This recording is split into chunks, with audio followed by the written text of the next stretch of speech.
2024년 서울시 집합건물 시민포럼 토론회 시작하도록 하겠습니다. 안녕하세요. 저는 한국집합건물진흥원 이사장 김영두입니다. 여러분들 관리단 집회 개최하는 거 참 어려우시죠? 많은 분들이 관리단 집회를 개최하기 위해서 노력을 하시는데 관리단 집회가 실패하는 경우를 많이 보게 됩니다. 그래서 오늘 토론회에서 여러분들께 관리단 집회에 관련된 유익하고 좋은 정보들을 많이 알려드리려고 합니다. 오늘 이 토론회가 개최되는 장소는 서울시 서소문 이청사입니다. 아주 뒤에 풍경이 좋은데요. 오늘 이 좋은 풍경을 바탕으로 해서 훌륭한 전문가분들을 모시고 여러분들께 좋은 정보를 알려드리고자 합니다. 오늘 주제를 위해서 네 분의 패널께서 참석해 주셨는데요. 네 분의 패널 소개해 드리도록 하겠습니다. 먼저 이재민 변호사님 나와주셨습니다. 안녕하십니까, 이재민 변호사입니다. 오늘 이 토론회에 참석하게 된 것을 기쁘게 생각하고요.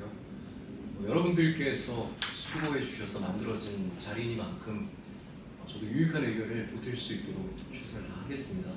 그리고 이 토론회를 계기로 해서 이제 앞으로 관련된 논의가 폭넓게 또 깊이 있게 진행될 수 있었으면 하는 바람입니다. 네, 감사합니다. 네, 그리고 김건우 변호사님 나와주셨습니다. 네, 안녕하십니까, 김건호 변호사입니다. 여러분들의 성공적인 관리단 집회를 위해 실무와 판례를 중심으로 유익한 토론회를 진행하도록 하겠습니다. 감사합니다. 네, 감사합니다. 그리고 곽세병 대표님 나와주셨습니다. 네, 안녕하세요. 총의원스타를 운영하는 레드코스트의 곽세병입니다. 저희는 그동안 누적 3년 동안 이제 천여의 전자총회를 하면서 그동안 여러 가지 지식을 쌓고 있었는데 이런 부분들을 이번 기회를 통해서 많은 부분을 전달드릴 수 있도록 노력하겠습니다. 감사합니다. 네, 감사합니다. 네, 그리고 이행수 위원님 나와주셨습니다. 안녕하세요. 이행수 집합건물 변호사입니다. 한국집합건물진흥원 자문위원으로 활동하고 있습니다. 오늘 열심히 토론하도록 하겠습니다. 감사합니다. 네, 감사합니다. 오늘 네 분의 전문가 패널 모시고 여러 가지 주제에 대해서 논의해 보도록 하겠습니다.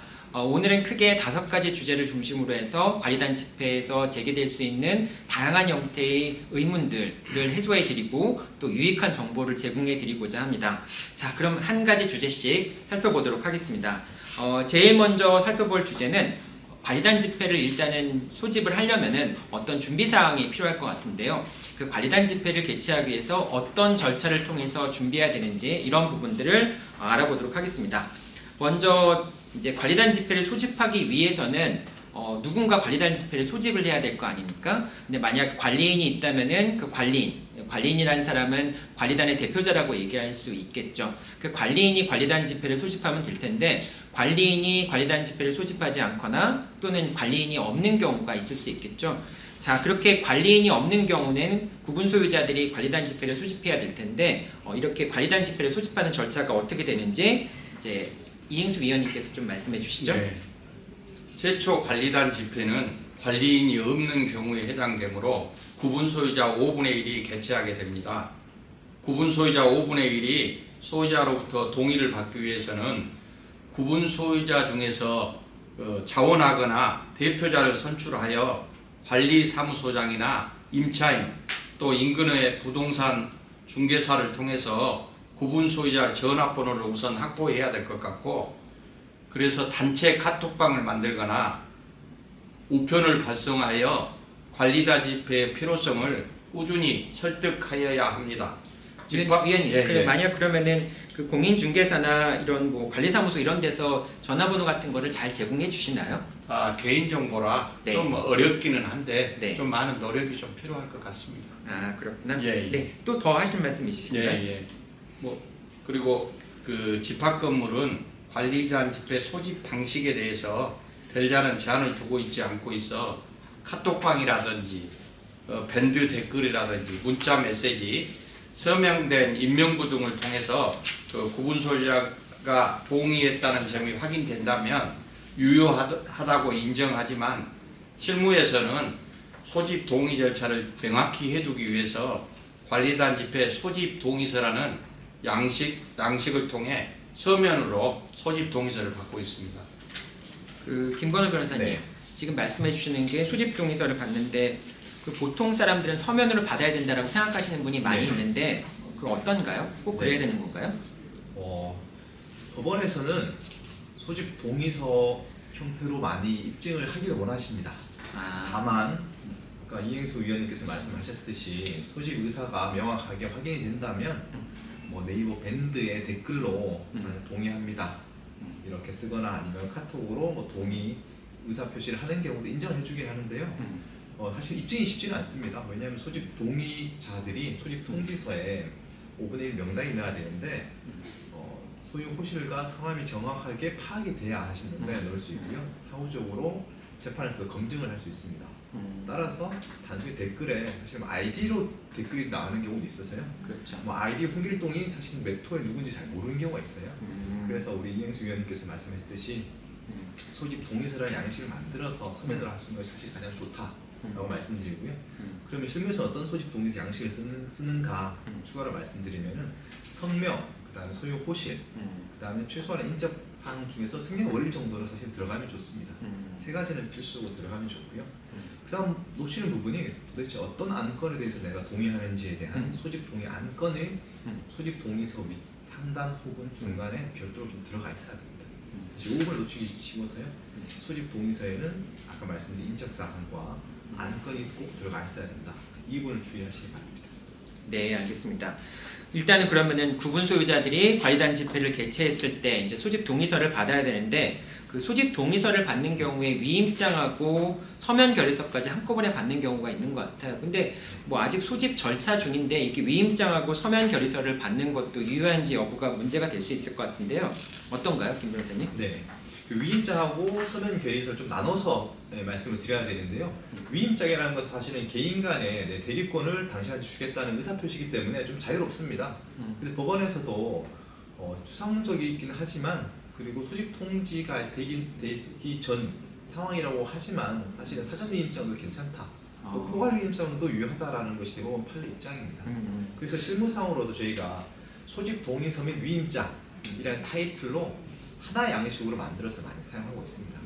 네, 그렇게 했을 때 법원에서도 유효성을 인정된 하우스 판례가 있어서요.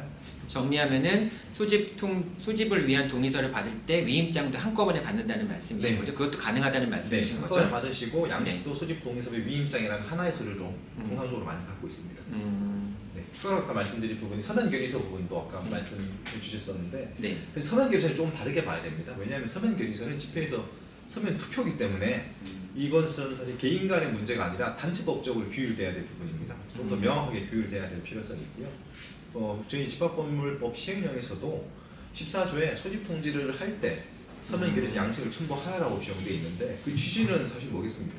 소집 통지를 할 때 안건이 정해지고 그 내용을 서면 결의서에 반영해서 소유자들한테 배포하라는 취지이기 때문에 안건이 정해지고 나서 서면 결의서를 배포하시는 게 좋다라고 말씀을 드립니다. 그러니까 소집 동의를 받는 시점에서 서면 동의서까지 받으면은 그거는 좀 무효로 될 가능성이 높다는 말씀으로 요약하면 되겠네요. 그렇고요. 네. 법원 판결도 무효로 된 판결도 있습니다. 그리고 또 문제가 되는 것이 사실은 소집 동의를 할 때는 관리인 후보자 등록도 안 거쳤고 그래서 관리인이 누군지도 모르는 상태에서 공란의 서면 결의서를 배포를 할 수밖에 없는데 그렇죠. 네, 이렇게 된 공란의 서면 결의서 양식 배포한다고 했을 때 법원에서 사실 제동을 가할 경우가 많습니다. 그래서 어떤 내용의 서면 투표인지 모르기 때문에 그래서 실무상으로 사실 바람직하지 않고 위법이 될 가능성이 많습니다. 그렇군요. 일단은 그러면은 구분 소유자들이 모여서 이제 뭐 위임장 같은 것도 받고 이런 식으로 해서 관리단 집회를 이제 준비를 하게 되고요. 그럼 이제 구분 소유자 5분의 1이 모여서 이제 집회를 소집하기 위해서는 먼저 이제 동의를 받았다고 하더라도 안건을 설정해야 되지 않습니까? 그럼 그 안건을 설정할 때 혹시 유의할 사항이나 그런 것들이 어떤 것들이 있는지 뭐 예를 들면 의장 같은 내용들을 안건에 포함시키는 게 좋다라는 그런 얘기도 있는데요. 이재윤 변호사님, 그 안건 설정할 때 어떤 점들을 조심해서 유의해서 할 필요가 있을까요? 최초 관리단 집회라고 한다면 안건은 가장 중요한 안건은 이제 규약을 마련하는 것하고 네. 관리단 전체의 대표자에 해당하는 관리인을 선임하는 안건이 될 것입니다. 네. 그리고 요즘에는 이제 워낙 집합 건물이 많다 보니까 그 집합 건물 현장에서 이렇게 쉽게 볼 수 있는 그런 동의서 또는 위임장 양식들이 있는데 그런 경우들을 보면 의장 또는 임시의장 선임의 건을 첫 번째 안건으로 포함시켜 놓은 경우들을 쉽게 볼 수가 있습니다. 사실 이제 집합 건물 이제 회의, 이제 관리단 집회를 열게 되면 그 회의를 진행할 그런 절차적인 역할을 수행해줄 누군가가 필요하게 되는데 그 역할을 하는 것이 의장입니다.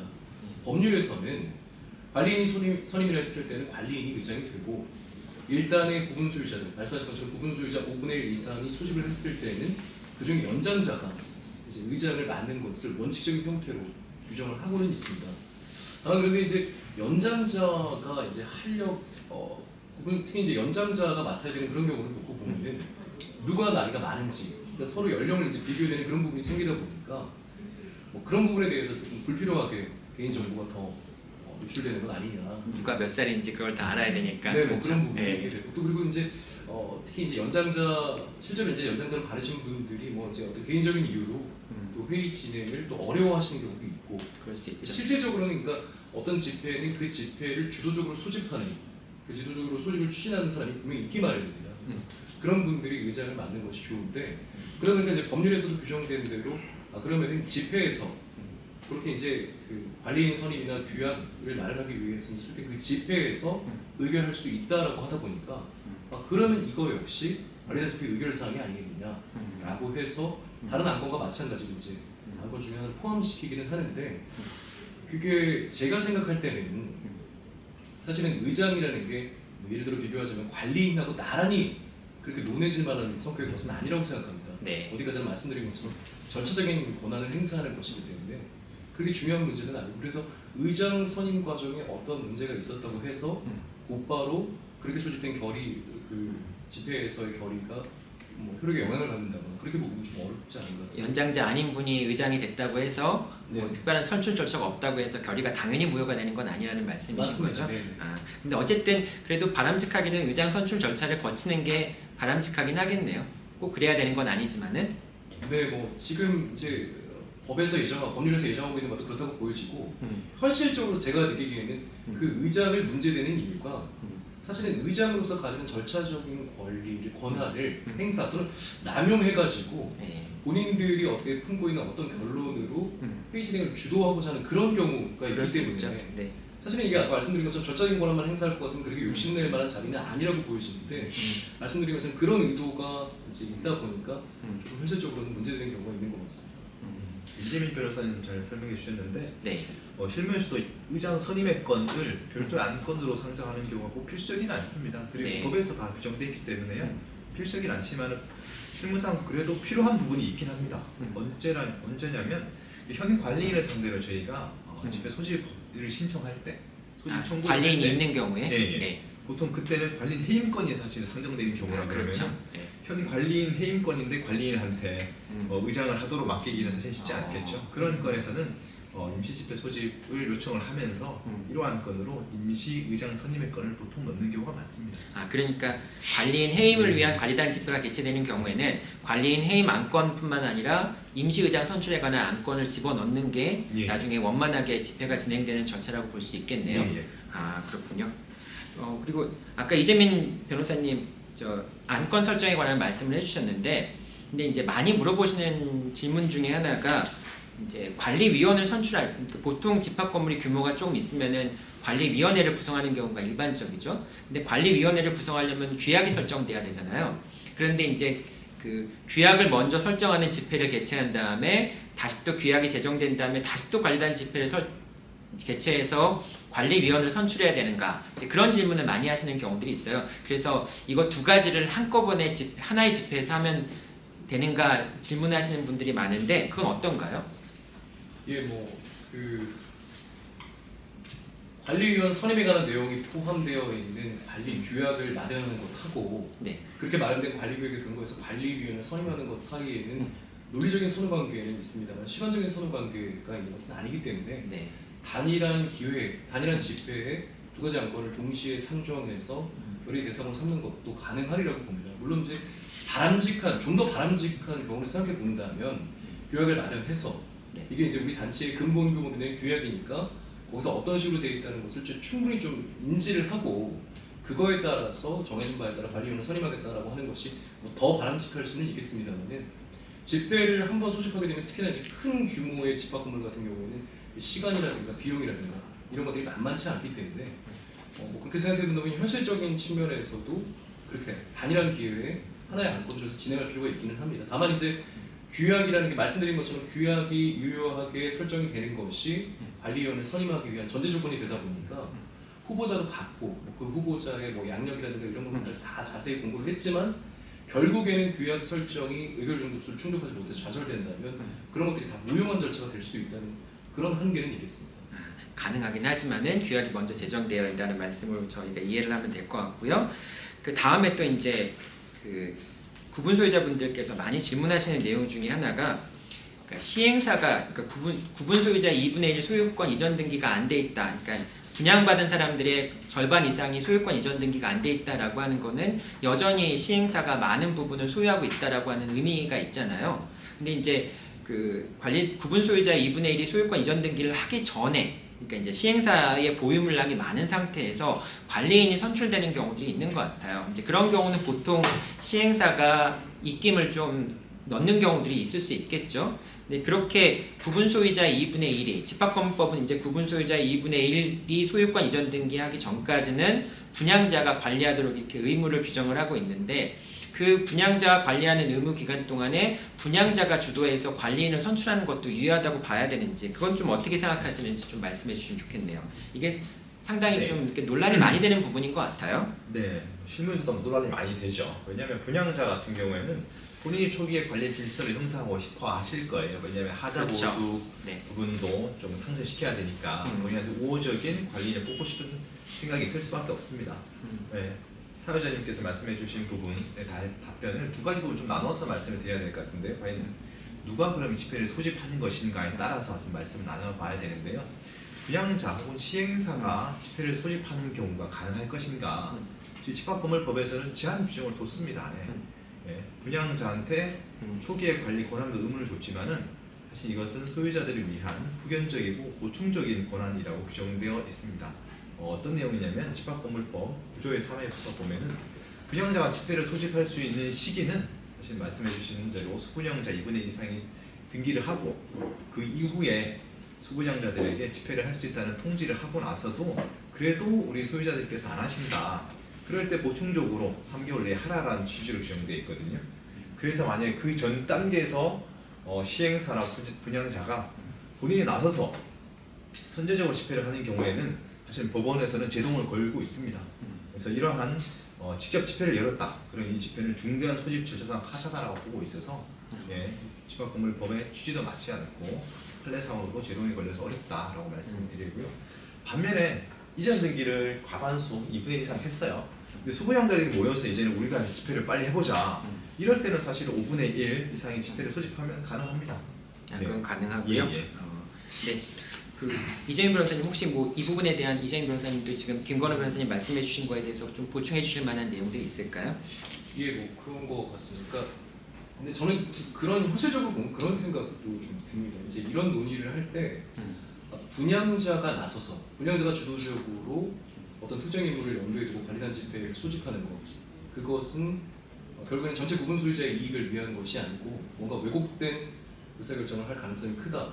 좀 부정적으로만 보는 경향이 있습니다. 그러니까 당연히 문제가 생길 여지는 다분하다고 보고요. 다만 이게 부정적으로 평가하기 위해서는 비교 대상이라는 게 있게 되는데 이상적으로 그러니까 이론적으로 생각해서 구분 소유자들이 자율적으로 관리단 집회를 소집하고 어디까지나 전체 공공의 이익에 부합하는 방향으로 의사결정을 할 수 있는 경우를 상정한다면 그 경우에 비해서 분양자가 이런 식으로 나서는 거 부적절하다고 볼 수 있을 겁니다. 근데 실제로 현실에서는 그렇게 자율적인 관리단 집회가 소집되는 것을 기대하기가 난망한 경우들도 많습니다. 네. 그렇다면 차라리 그러면 공백 상태를 어디까지나 적법하고 법의 이상에 완벽하게 부합하는 그런 관리단 집회 소집될 때까지 공백 상태를 유지하기보다는 분양자가 나서서 관리단 집회 소집하고 어떻게든 형태를 갖추게 되면 그런 것들이 현실적인 계기가 돼서 구분 소유자들이 문제의식을 가질 수도 있습니다. 별 생각이 없었는데 지금 이렇게 나서서 저 대표자라고 하는 사람이 누구냐 알고 보니 결국에는 분양자 측 인사더라. 이렇게는 안 되겠구나. 이런 현실적인 문제의식으로 이어질 수도 있기 때문에 제가 생각했을 때는 개별적인 경우를 살펴서 어떤 뭐 법률적으로 효력 자체를 부인한다거나 그런 통제가 가해질 가능성은 있지만 그런 관리단 집회 소집 가능성 자체를 제한하는 것에 대해서는 좀 신중할 필요가 있다는 입장입니다. 그 입주민들이 그런 말씀도 많이 하시거든요. 아까 이제 김건호 변호사님 말씀하신 것처럼 2분의 1 소유권 이전 등기가 안 된 상태에서 구분 소유자들이 관리단 집회를 개최를 하면은 결과적으로 이제 분양자, 시행사가 엄청나게 많은 면적을 소유하고 있게 되잖아요. 그러면 시행사가 동의해주지 않으면은 관리단 집회 결의가 성립하기 어려운 경우들이 있는 것 같아요. 그래서 시행사의 분양사의 의결권을 아예 박탈해버리면 어떠냐라는 말씀들을 하시는 경우들도 많이 있는 것 같습니다. 혹시 거기에 대해서는 어떻게 생각하세요? 짧게 말씀해 주시면. 시행사 의결권을 박탈을 아. 하긴 사실 쉽지가 않죠. 다만 조금 더 제한하거나 극복할 수 있는 방법을 말씀드리면은 네. 판례에서 인정되는 부분인데요. 수분양자들이 잔금은 치렀는데도 불구하고 이전 등기 시점을 좀 못해서 늦게 오는 경우가 있습니다. 네. 이런 경우에는 사실은 등기가 되기 전이라도 의결권 행사를 인정해주고 있는 것이 판례 입장이기 때문에 네, 이렇게 수분양자들에게 의결권을 최대한 넓게 확보해 주시는 것이 사실 필요하다는 말씀이고요. 다만 분양이 안 된 물건에 대해서는 여전히 네, 분양자 측에 의결권이 있다고 볼 수밖에 없지 않을까. 네. 그 분양자의 의결권을 사실은 분양자는 물건을 팔고 나가야 되는 사람인데 계속 눌러 앉아서 의결권 행사하고 관리에 관여하는 게 바람직하지 않은 측면이 있는 것 같거든요. 그래서 분양자의 의결권 행사를 제한한다라고 하는 그런 어떤 노력이 있다라고 한다면은 그 부분에 대해서는 긍정적으로 평가하시는지 아니면은 그거는 법리상 맞지 않다고 평가하시는지 그냥 간단하게만 좀 혹시 내부는 생각은 어떠신지 한번 좀 여쭤보고 싶습니다. 제가 이 부분에 대해서 항상 궁금했었거든요. 혹시 이 의원님 예. 어떻게 생각하세요? 분양자의 의결권을 제한하는 거에 대해서는 긍정적으로 생각하시나요? 아니면 좀 법리에 맞지 않다고 생각하시나요? 필요성은 인정이 되지만 네. 법리에는 좀 맞지 않는 게 아닌가. 아, 그 의결권은 뭐 소유자한테 주도록 했는데 네. 그거를 뭐 박탈을 한다든지 이런 것들은 좀 적정하지는 않아 보이고 네. 또 실질적으로 법제화하기도 어려워 보이지 않겠느냐 이렇게 좀 판단이 듭니다. 김 변호사님은 네. 어떻게 생각하세요? 의결권을 제한하기는 사실은 어렵다라는 게 제 입장이고 다만 집회 주도권은 제한을 해야 된다라는 것이 제 생각입니다. 의결권을? 네, 거기라서 판례들도 네. 고등법원까지 나온 판례들은 분양자가 주도해서 서면 결의를 받는 것까지도 네, 문제가 있다라는 판례가 있긴 합니다. 그러니까 의결권을 제한할 수는 없겠지만은 관리단 집회를 주도하는 거는 제한은 해야 된다 네, 그런 주도 시점 말씀이신 거죠? 자체가 법에서 허용되고 있는 시점 이전 시점에서 만약에 주도했다 그러면 엄격히 제한하는 것이 요즘 판례 입장이라고 보고 있습니다. 이재민 변호사님은 어떻게 생각하시나요? 뭐 말씀드리는 것처럼 경우에 따른 차이가 있는 거 있습니까? 그러니까 분양자, 그러니까 시행자가 보유하고 있는 경우에도 사실은 별다른 이해관계가 없는데 미분양이라는 사태 때문에 그야말로 물멸겨자목들을 보유하고 있는 경우도 있겠고 아니면 분양자임에도 불구하고 뭐 미분양이라는 현실적인 부분도 없지 않지만 차지에 그냥 나도 부분 소유자로서 예를 들어 뭐 임대 사업을 해 나가겠다. 자기도 사업을 하기 위해서 맞습니다. 소유하고 네. 있는 경우. 네. 그럼 그렇게 되면 사실은 그런 경우의 수를 다 동일하게 규범적으로 동일하게 지급하는 것이 맞겠느냐? 사실 후자의 경우에는 좀 더 구분 소유자로서의 면모, 실질적인 면모를 보여주고 있는데 태초에 분양자였다는 이유만으로 의결권 행사를 제한한다면 오히려 결과적으로 부당한 그런 경우도 있을 수 있을 것 같습니다. 그래서 구체적인 경우를 살피는 것이 필요하리라고 보고 다만 이제 그 김건우 변호사님께서 말씀해 주신 것처럼 지금은 아예 초장부터 그야말로 이제 집합공법상 관리단이 뭐고 관리인이 뭐고 이런 것도 모르는 상태에서 그냥 쓱 끼워 넣어서 동의서를 받습니다. 그렇죠. 그러니까 그런 많은 경우들이 분들이 사실 관리인이라고 하면 아, 이 관리소장님 얘기하는 거구나 이 정도로 생각하는 경우도 많으신데 그런 식으로 해서 받다 보니까 뭐 그래서 그런 것들을 가지고 이제 서명결의가 성립했다라고 주장을 하는 특히나 그런 주장은 이제 분양자 측에서 많이 하게 되는데요. 그런 경우에는 이런 경우에는 특별히 어떻게 보면 이후에 자율적으로 선임해야 될 대표자를 분양자가 나서서 한 거니까 특별히 이 경우에는 뭐 설명 의무를 강화한다거나 해서 정확하게 관리단과 관리인의 개념이 설명이 됐고 그런 상태에서 동의가 이루어졌다는 것이 인정되는 경우에만 뭐 유효하다고 봐주겠다. 이런 식의 어떤 절충안이 있을 수 있지 않을까. 몰래 동의서 받는 그런 형태들은 좀 없어져야 된다는 말씀이신 거죠? 네.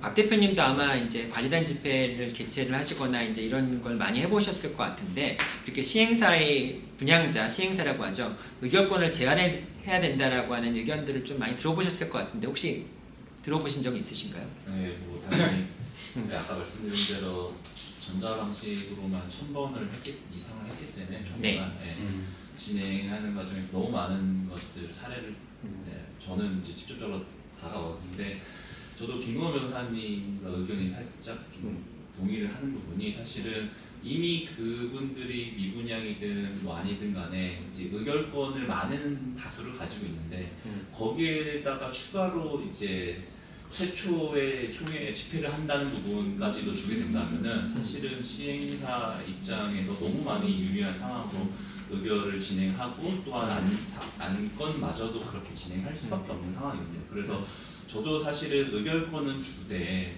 이미 이 최초의 이 집회 과정은 사실은 소유자나 이제 입주민 방식으로 중심으로 해야 되는 부분이 돼야 나중에 큰 문제가 없지 않을까 생각하고 있습니다. 왜냐면 그게 미분양 부분이 있다 하더라도 그러면 의결권이 더 많아지기 때문에 어차피 시행사 입장에서는 유리한 방향이라고 저는 생각하고 있어서 그런 부분은 좀 김 변호사님과 동의를 하고 있습니다.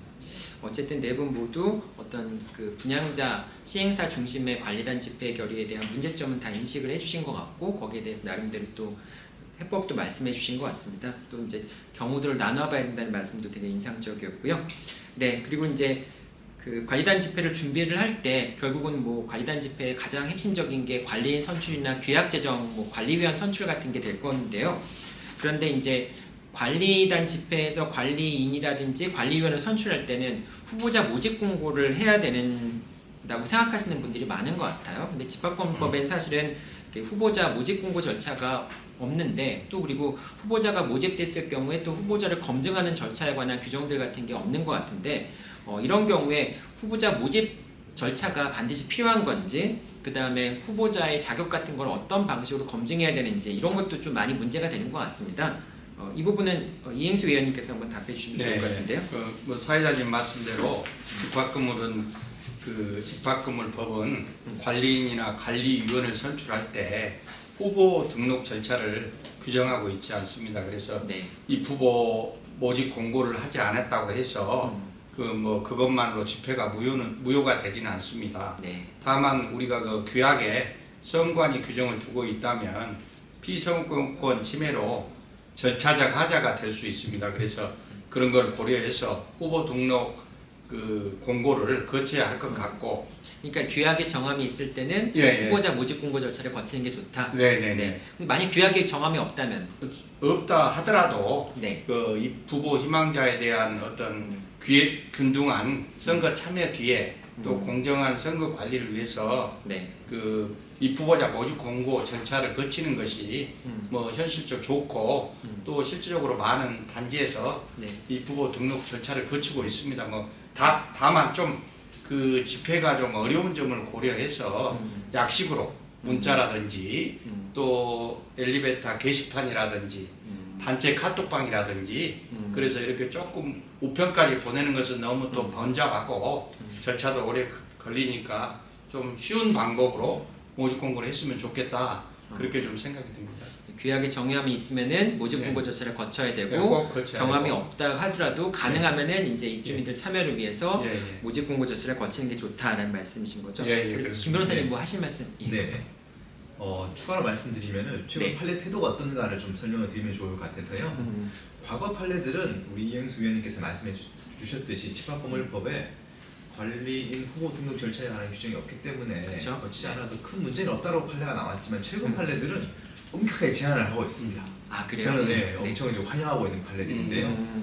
그래서 왜냐하면 이제 근거가 없다 하더라도 사실 피선거권 침해를 근거로 많이 삼고 있습니다. 그 피선거권 절차가 침해. 부적법하다. 네. 피선거권 침해를 해서 피선거권을 침해했다. 그리고 두 번째는 관리인이 가장 관리단의 핵심인데 관리인 선출 과정에서 후보자 등록 절차가 없다는 것이 과연 공정한 선거 절차를 볼 수 있을 것인가 이런 사유들로 요즘은 사실은 철퇴를 가한다고 많이 표현을 하죠. 그래서 후보자 등록 절차를 사실 저희도 컨설팅을 하거나 자문해 드릴 때는 꼭 거치셔야 된다라고 말씀드리고 FM적인 방법은 사실은 우리가 추진위원회를 만들어서 1차 안내문을 발송할 때 네. 소집 동의서를 좀 작성해 주세요. 플러스 후보자 등록을 해주세요라고 두 가지 요청을 드립니다. 그 5분의 1의 동의를 받을 때 그때 이제 동의서를 받으면서 그때 이제 그 후보자 등록 공고 같은 것들을 개별 같이 우편으로 안내를 해드려요. 하고 싶은 판례 중에 하나가 개별적으로 안내를 하지 않고 건물 내 적당하게 공고하고 떼버린 사례에서 사실은 이게 문제가 있다라고 판단하는 사례도 있습니다. 그러면은 앞으로 집합건물법이나 시행령 같은 데서 이런 후보자 모집 공고 절차 같은 세부적인 내용들도 좀 규정이 될 필요가 있겠네요. 네, 규정하면 좋은데요. 이 규정 안 하더라도 법원에서 기본적으로 선거 절차에 대한 공정성, 피선거를 보장하기 위한 방편으로 후보자 선거 절차를 어떠한 형태로든 거쳐야 된다라고 많이 판시를 하고 있어서 네. 가급적이면은 편물을 보내실 때 개별적으로 입후보를 하시라고 안내하시는 게 사실 안전합니다. 네, 알겠습니다. 아, 좋은 정보 감사합니다. 저는 네. 이재인 변호사님. 네. 근데 그런 문제는 있을 것 같습니다. 지금 그러면은 후보자 모집 절차를 거치지 않게 되면 이게 선거의 기본 원칙에 해당하는 피선거권 보장이 침해된다는 얘기가 되는데 네. 이건 사실 지금 법률에서 명식으로 규정하고 있는 내용이 아닙니다. 그렇죠. 그건 그러니까 그렇죠. 불문법을 침해했기 때문에 위법하다라는 결론을 내야 되는데 사실 이건 어려운 일일 수밖에 없습니다. 그렇죠. 네. 그래서 지금 그 말씀하신 것처럼 만약에 집합건물법령에서 그거에 관해서 명식인 규정을 둔다면 형식적인 판단, 손쉬운 판단이 가능하다는 겁니다. 이거 위법 아니냐? 분명히 후보자 등록 절차를 거치도록 되어 있는데 아예 이런 절차를 무시했다면 위법이라는 결론을 좀 더 손쉽게 내릴 수 있는, 용이하게 내릴 수 있는 그런 이점이 있다고는 보는데요. 지금 제가 느끼기에는 그런 것도 있습니다. 이게 이제 명시적인 규정이 있는 게 아니다 보니까 네. 어떤 예를 들어서 어떤 보다 핵심적인 원인이 있어서 이 관리인 선임 결의 효력을 무효를 해야 되겠다는 그런 결론이 사실상 내려지면은 오히려 이런 사정도 같이 고려가 되는 겁니다. 그러니까 이미 이건 무효로 봐야 되고 살펴봤더니 후보자 등록 절차도 거치지 않았다는 문제가 있다. 이제 이렇게 가는 것 같고.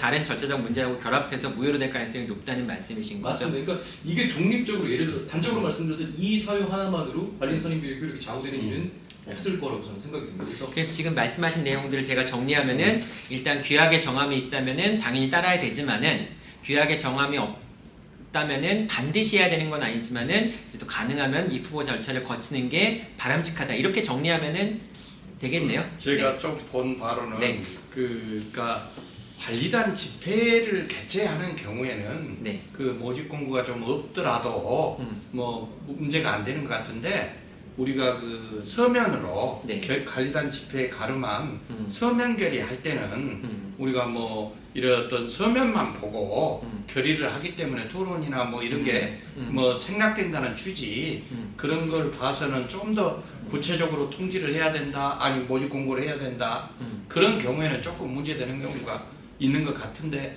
일반적인 모집 공고에서는 뭐 크게 문제는 되죠. 최근에는 좀 그런 경향이 좀 있나 보죠. 알겠습니다. 네, 이제 정리하고요. 지금 말씀하신 부분은 또 서면 결의 부분에서 다시 한번 또 나오기 때문에 그때 또 한번 여쭤보도록 하겠습니다. 그리고 아까 이제 그 입후보 모집 공고 절차에 관해서 이제 이행수 위원님께서 잠깐 언급해 주신 부분이 선거관리위원회에 관련돼서 말씀을 해주셨는데 보통 이제 표준관리규약에 선거관리위원회에 관한 규정이 있다 보니까 그 아파트나 또는 오피스텔 입주민들 같은 경우는 표준관리규약을 그대로 이제 반영해서 선거관리위원회를 규약에 반영하는 경우가 있는 것 같습니다. 근데 사실은 입주민들이 무관심한 것 때문에 관리단 집회가 성립되거나 그런 것도 쉽지 않은데 거기다가 선거관리위원회까지 구성해서 관리단 집회를 개최하려고 한다면 사실상 집회가 더 어려워지는 측면이 있는 것 같거든요.